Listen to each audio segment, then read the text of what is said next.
আকাশবাণী গুৱাহাটীৰ FM মহাবাহু আৰু প্ৰাগজ্যোতিষপুৰ অভিলেখাগাৰৰ পৰা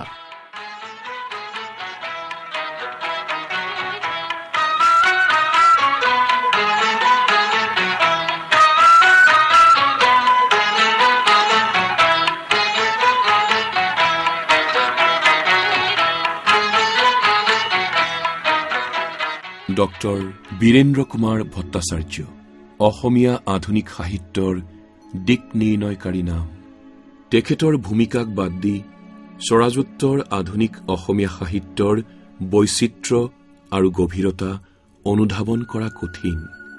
তেওঁ আছিল একেধাৰে ঔপন্যাসিক, গল্পকাৰ, কবি, নাট্যকাৰ আৰু প্ৰাবন্ধিক। এই সকলোবোৰ পৰিচয় চেৰাই গৈ তেওঁ আছিল প্ৰখৰ সমাজ মনস্কতাৰে সমৃদ্ধ এগৰাকী সাংবাদিক তথা সম্পাদক। স্বাধীনতাৰ অবিহনে সাহিত্য সাধনা হয়তো আমাৰ সম্পূৰ্ণভাৱে সফল নহ'ব। এই ভবাটোৰ কাৰণ আছিল এইটো যে প্ৰত্যেক লেখকৰ এটা স্বাধীন চিন্তাৰ আৱশ্যক।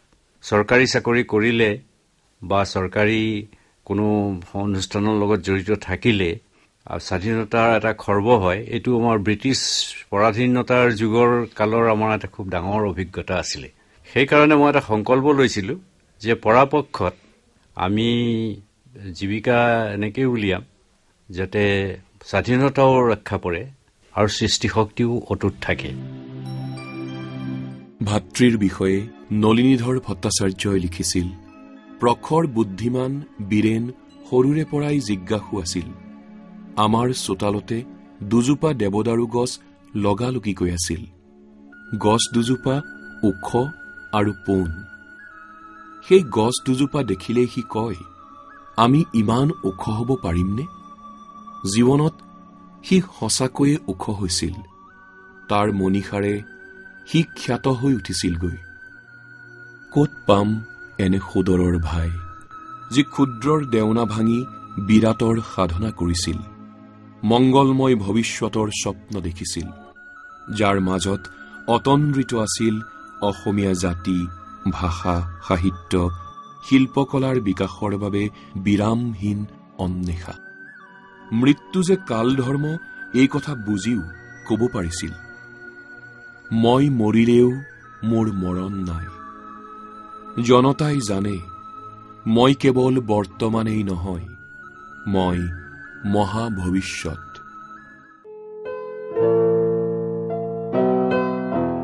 ঔপন্যাসিক ৰূপে তেখেতৰ আছিল এক বিশেষ পৰিচয়। তেখেতৰ এই যাত্ৰাৰ আৰম্ভণি হৈছিল কলিকতাত থকা সময়তে। কীৰ্তিকমল ভূঞাৰ সৈতে হোৱা আকাশবাণীৰ এটি সাক্ষাৎকাৰত বীৰেন্দ্ৰ কুমাৰ ভট্টাচাৰ্যই নিজৰ সাহিত্য চৰ্চাৰ আৰম্ভণিৰ সময়খিনিৰ কথা এনেদৰে কৈছিল। মই এখন উপন্যাস লিখিছিলোঁ, প্ৰথম উপন্যাস মোৰ।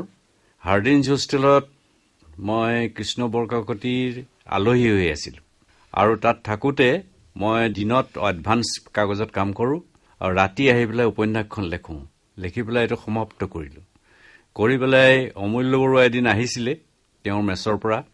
মই বোলো এনেকৈ এখন উপন্যাস লিখিছোঁ, আপুনি পঢ়িব নেকি? অমূল্য বৰুৱাই ক'লে নিশ্চয় পঢ়িম। এইবুলি পাই তেওঁ লৈ গ'ল।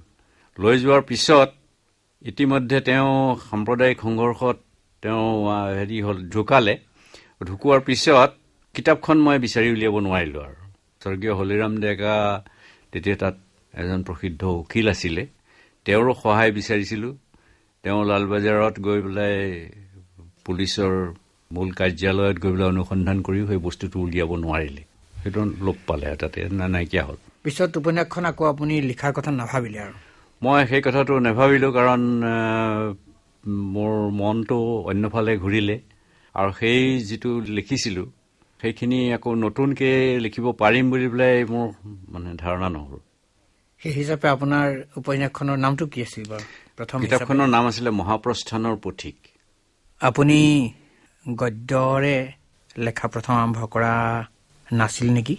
এইটো মই যেতিয়া কলেজত থাকোঁ তেতিয়া আমাৰ চফৰাই বাগানত যেতিয়া আমি বগন্ধত ঘূৰি যাওঁ তেতিয়া আমি এখন সৰু হাতা লিখা মেগাজিন উলিয়াইছিলোঁ, পূৰবী অৰুণ। পূৰবী অৰুণখন হৈছে তাৰ ল'ৰা ছোৱালীবিলাকৰ নাম যিমান আছিলে আমাৰ লগৰ সকলোবিলাকৰে এটা এটা আখৰ লৈ পেলাই সেইখন হেৰি কৰিছিলোঁ আৰু সেই তাতে নানা ধৰণৰ লেখা ওলাইছিলে আৰু তেতিয়াই মই এটা শংকৰদেৱৰ ওপৰত কবিতা লিখিছিলোঁ। আপোনাৰ এতিয়া বয়স 12 বছৰ আছিল। হয়। অনেক সাহিত্যিকৰ দৰে আপুনিও ঠিক কবিতাৰে আপোনাৰ সাহিত্যত হাতেখৰি আৰম্ভ হৈছিল। তাৰপিছত আপুনি ঠিক গল্প লেখাত কেতিয়া হাত দিলে? গল্প লেখা, মোৰ প্ৰথম গল্প লেখা মনত পৰে, মই যেতিয়া যোৰহাট গভৰ্ণমেণ্ট হাইস্কুলত পঢ়ো, যোৰহাট গভৰ্ণমেণ্ট হাইস্কুলত এটা পৰিৱেশ আছিলে। পৰিৱেশত হৈছে কি, তেওঁলোকে হাতে লিখা মেগাজিন উলিয়াবলৈ দিয়ে আলোচনীৰ পৰা, আৰু এখন ছপা মেগাজিনো ওলায়। এই ছপা মেগাজিনৰ কাৰণে মই সম্পাদকৰ অনুৰোধ ক্ৰমে মই এটা গল্প লিখোঁ প্ৰথম। সেই গল্পটোত মাহী আইৰ অত্যাচাৰ, এইটোৱে কাহিনীৰ মূল কথা আছিলে। সেই গল্পটো খুব জনপ্ৰিয় হৈছিলে, মানে আমাৰ শ্ৰেণীৰ ল'ৰাবিলাকে চবে পঢ়ি পেলাই আনন্দ পাইছিলে আৰু মোক ভাবি লৈছিলে যে মই বোধহয় মোৰো মাহী আই আছে। তেতিয়া মানে এটা সুধিছিলে তেওঁলোকে, কিন্তু সেই প্ৰথমে সেইটো গল্প আৰম্ভ কৰোঁ তাতে। আলোচনীখনৰ নাম জেউতি আছিল। জেউতি আছিলে, হয়। ডক্টৰ বীৰেন্দ্ৰ কুমাৰ ভট্টাচাৰ্যৰ অসামান্য কৃতি হ'ল 1 দশকৰো অধিক কাল ৰামধেনুৰ সম্পাদনা। ৰামধেনুৰ সম্পাদক হিচাপে তেখেতে আধুনিক অসমীয়া সাহিত্য আৰু ধ্যান ধাৰণাৰ বিকাশত এক গুৰুত্বপূৰ্ণ ভূমিকা লৈছিল। তিলক হাজৰিকাৰ ভাষাত ৰামধেনু যুগ বুলি সুপ্ৰতিষ্ঠিত হোৱা বিশেষ কাল পৰিচয়ৰ আত্মাটোৱেই আছিল বীৰেন্দ্ৰ কুমাৰ ভট্টাচাৰ্য। মই সম্পাদকীয় লিখিছিলোঁ, সম্পাদকীয়টো নিয়মিতভাৱে, আৰু তাৰ বাহিৰে কেতিয়াবা কেতিয়াবা খালী থাকিলে, প্ৰবন্ধৰ অভাৱ হ'লে মই প্ৰবন্ধও লিখিছিলোঁ ছদ্ম নামত। সেইবিলাক মানুহে বহুতে নাজানে। কেতিয়াবা বিকোভ নামত লিখিছিলোঁ, কেতিয়াবা এইটো অন্য কি নাম লৈছিলোঁ, চাণক্য বুলি লৈছিলোঁ। মাজে মাজে দুই এটা মোৰ মনত আছে আইনষ্টাইনৰ এটা জীৱনীও লিখিছিলোঁ, মানে আইনষ্টাইনৰ তেওঁৰ গোটেই হেৰিয়াৰ বিষয়ে লৈ। আৰু চুটি গল্প হিচাপে তাত যথেষ্ট সংখ্যক চুটি গল্প ওলাইছিল। প্ৰায় 1.5 বছৰ তেখেত উখৰুলত বিজ্ঞানৰ শিক্ষক হিচাপে আছিল। তাতেই তেখেতে নগা জীৱনৰ সংস্পৰ্শলৈ আহিছিল। সাহিত্য অকাডেমী পুৰস্কাৰপ্ৰাপ্ত উপন্যাস ইয়াৰো ইংগমৰ সৃষ্টিও হৈছিল নগা জীৱনৰ পটভূমিতে। যেতিয়া মই উখৰুলত আছিলোঁ, উখৰুলত থাকোঁতে মই প্ৰথমবাৰৰ বাবে আমাৰ অসমীয়া সমাজৰ পৰা আঁতৰি গৈ নগা সমাজৰ লগত মিলি পেলাই আছিলোঁ। আৰু সেই সংক্ৰান্তত মই দেখিলোঁ, মোৰ কেইবাটাও উপলব্ধি হ'ল। এটা হ'ল কি, যে নগাসকলৰ মাজত যিটো মূল সমস্যা, সেইটো বহুতে ৰাজনৈতিক সমস্যা বুলি কয়, কিন্তু মই দেখিলোঁ যে সমস্যাটো মূলতঃ মানৱীয়।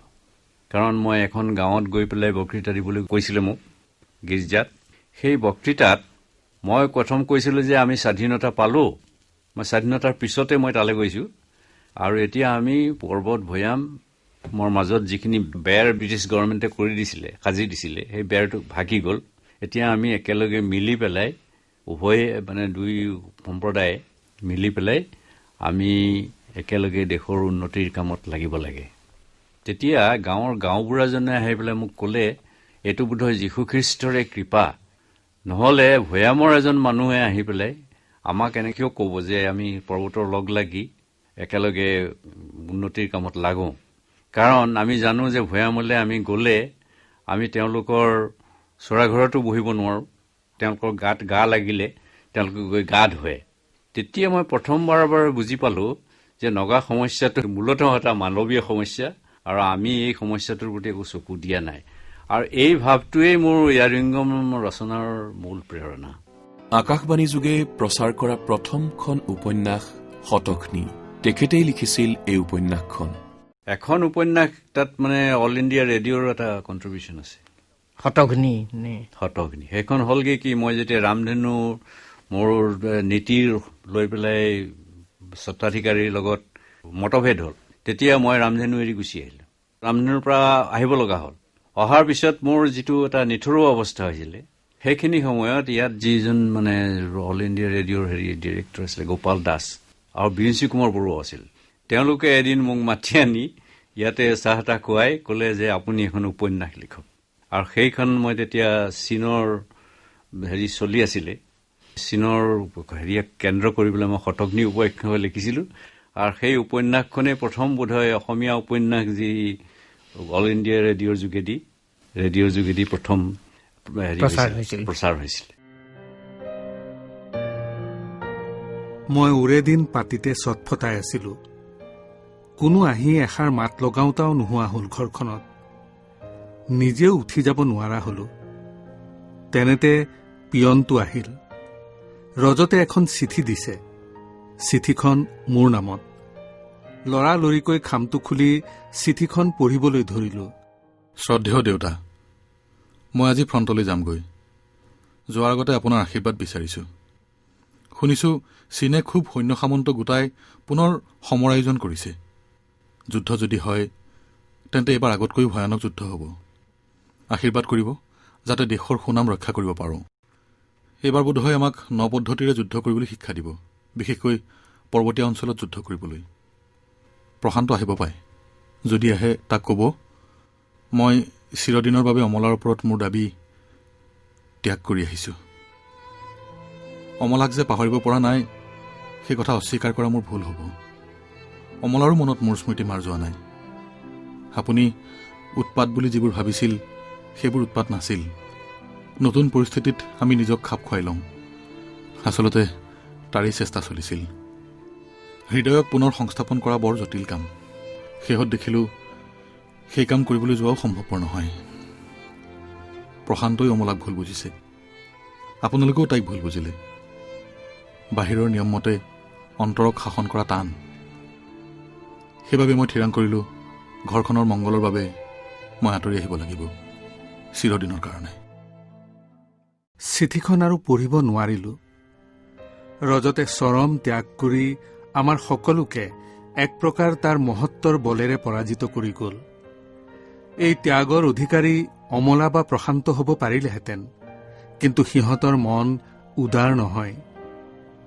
মই অমলাক মাতিলো, কিন্তু অমলা তেতিয়াও পুখুৰীৰ পৰা অহা নাছিল। চাকৰটোৰ হাততে চিঠিখন দি পঠালো। তেতিয়া আবেলি হৈছে। মোৰ গা আগতকৈও অলপ বেয়ালৈ গৈছে। বৰ দুৰ্বল শৰীৰ। চকুৰ পতাবোৰ দাঙিবলৈকে যেন শক্তি নাই। বাহিৰত এজাক কোমল পাতল বৰষুণ দিছে। কেওফালে এটা উদাস ৰাগিনী বাজিছে। মই অনুভৱ কৰিলো মই এটা শিশু। মোক ডাৱৰীয়া আকাশৰ সিপাৰৰ পৰা কোনোবা মাতৃয়ে মাতিছে, কৈছে, আহ আহ, তোৰ ঘৰলৈ ঘূৰি আহ। কোনো চিকিৎসালয় মোহ নাইকিয়া হৈছে। ঘৰখনৰ কৰুণ অৱনতি দেখিও যেন আজি বেজাৰ লগা নাই। অদৃষ্টই যেন অৱশ্যম্ভাৱীটোকে ঘটাইছে। অদৃশ্য হয়তো মানুহৰেই ৰচনা।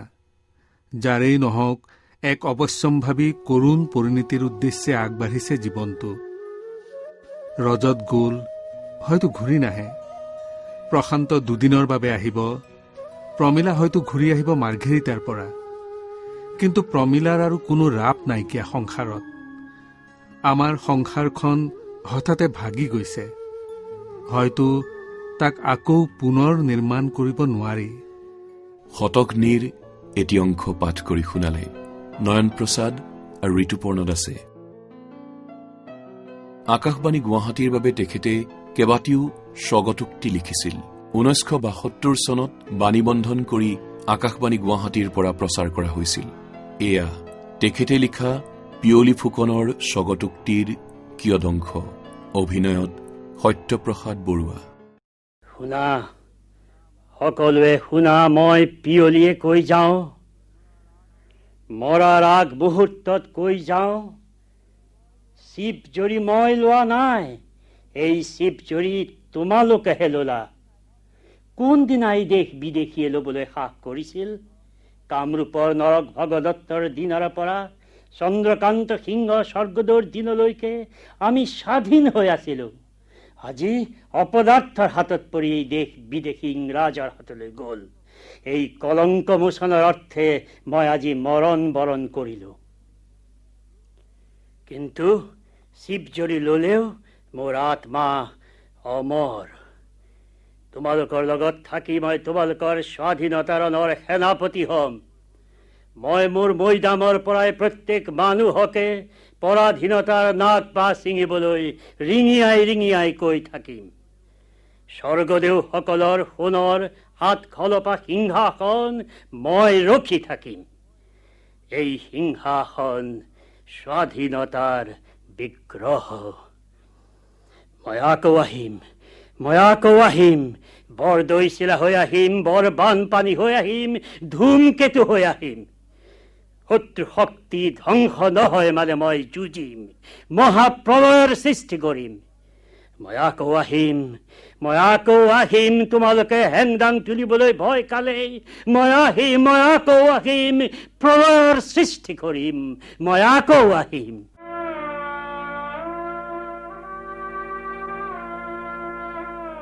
কুশল কোঁৱৰৰ ভাৱত এয়া অৰুণ শৰ্মা। চিপ জৰিডাল এনেকৈ পিন্ধাবা যাতে মোৰ চকু থাকে মুকলি আকাশত, যাৰ পাৰ নাই। সেই আকাশলৈ চাই চাই মই মৰণ বৰণ কৰিম। কাণ কিন্তু সজাগ থাকিব, স্পৰ্শেন্দ্ৰিয়বোৰে পৃথিৱীখন চুই থাকিব। দদিচি মুনিৰ দৰে মই বজ্ৰ হ'ম, চিৰদিনৰ বাবে মই মানুহৰ হাতৰ মুঠিত থাকিম। এই ৰঙা উশাকে চাই এদিন পুণ্যময় ভাৰতবৰ্ষে খোজ লৈছিল।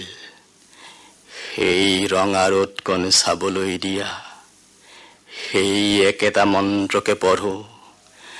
আন্ধাৰ নাশি মই পোহৰ আনিছো, অজ্ঞানে নাশি মই জ্ঞান আনিছো। মৃত্যুকে বিনাশী মই অমৰত্ব আনিছো।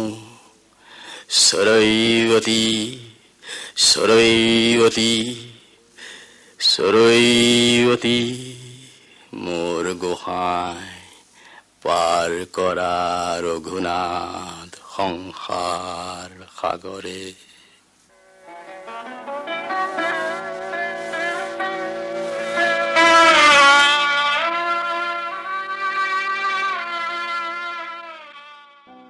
নিজৰ অমৰ সাহিত্যিক কৃতি মৃত্যুঞ্জয়ত ভাৰত ত্যাগ আন্দোলনক তেখেতে সজীৱ কৰি তুলিছিল।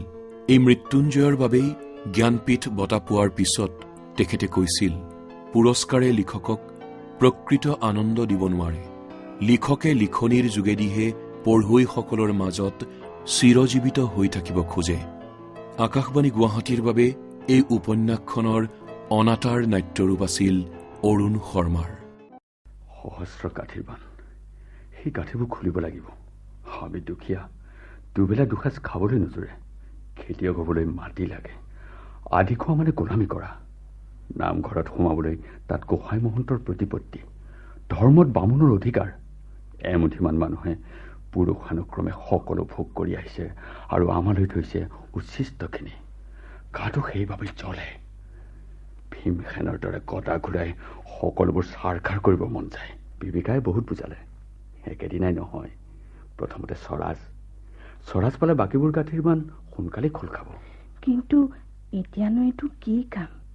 ইমান টাপি টুপি ৰাখিছ, গমকেই ধৰিব পৰা নাই। স্বৰাজৰ কামেই নেকি? একো বুজা নাই। দৈপাৰা গোসাঁইটোৱে মিলিটাৰী ভয়ৰ কথা কৈছিল। তহঁতে বাৰু চিপাহীবোৰৰ সৈতে ৰণ কৰিছ নেকি? তেনেকুৱাই। এতিয়ানো পিছে ইয়াত এইদৰে গোট খাই কি কৰিব খুজিছ? ইয়াৰ পৰানো কলৈ যাবলৈ ওলাইছ? নেমাত কিয়? ধনপুৰ, মোৰ পৰা কথা লুকাবলৈ তোৰ সৎ যায়নে? মই জানো তোৰ পৰ? শপত খাব লাগিব নেকি? নালাগে, খালি কাকো নকওঁ বুলি ক'লেই হ'ল। ক তেনে, এটা কথাও মোৰ মুখৰ পৰা নোলায়। মই হয়তেই কৈছো। কাইলৈ আমি গোবৰ্ধন পৰ্বতৰ দাঁতিত এখন ৰেল বগৰাব খুজিছো। আয়ো, নাই নাই, এইবোৰ কাম নকৰিবি। এইবোৰ মহাপাপ। নাই, এইবোৰ কাম নকৰিবি। তেখেতে কেইবাটাও কবিতা লিখিছিল। তেখেতৰ কবিতাই পাঠকৰ হৃদয় স্পৰ্শ কৰিবলৈ সক্ষম হৈছিল। বিষ্ণুৰাভা, এতিয়া কিমান ৰাতি, তেখেতৰ এটি যুগমীয়া কবিতা। এই কবিতাটি প্ৰথমবাৰৰ বাবে প্ৰচাৰ কৰা হৈছিল আকাশবাণী গুৱাহাটীৰ পৰা। অবনী বৰাৰ কণ্ঠত এয়া কবিতাটিৰ কিয়দংশ। বিষ্ণুৰাভা, এতিয়া কিমান ৰাতি, বিহু পথাৰত ৰৈ আছো আমি, ৰৈ আছে এয়া মনোৰমা সখী। ৰাজপথ জুৰি নৱ উন্মেষ ধ্বনি, হেজাৰ জনৰ অবিৰাম কুৰুলি, সকলোৰে মুখ প্ৰশ্নমুখৰ আজি বিহুৰ ৰাতি। কাৰাগাৰ দ্বাৰ কেতিয়া মুকলি হব, বন্দী সৃষ্টিয়ে কেতিয়ানো প্ৰাণ পাব। প্ৰাণহীন আজি গীত মাত সুৰ, প্ৰাণহীন বিহুতলী। বন্দী শিল্পীৰ বেদনাত জাগে ৰঙা জীৱনৰ উন্মাদনা, সঁচা আবেগৰ ৰোল। মাজনিশা কোনে মৰিশালী জুৰি চিঞৰি উঠে, কল্লোল বন্ধু জীৱনৰ কল্লোল।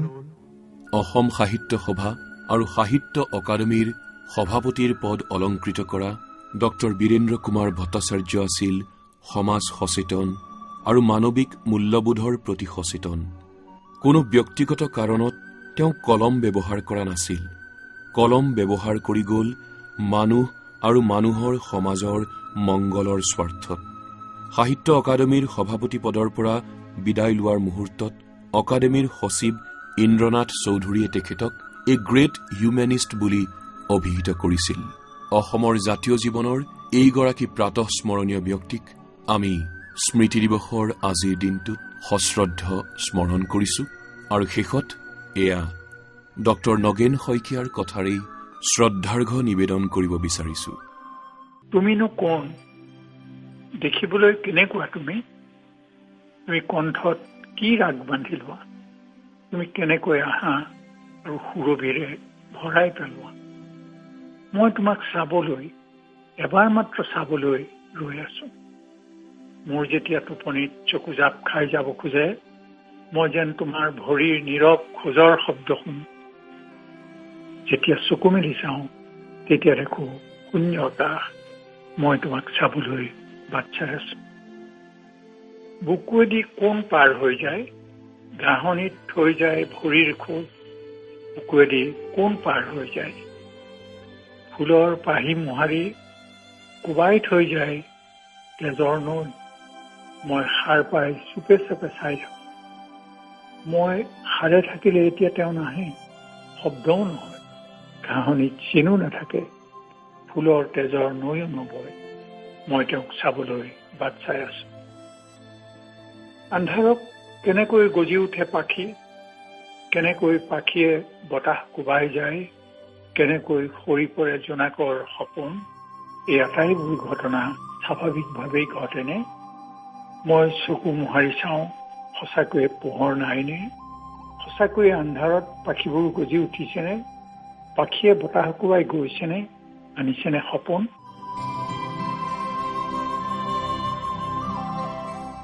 অভিলেখাগাৰৰ পৰা অনুষ্ঠানটি আজিলৈ ইমানতে অন্ত পৰিল। অনুষ্ঠানটি যুগুতাই আগবঢ়ালে ইন্দ্ৰজিৎ দাসে।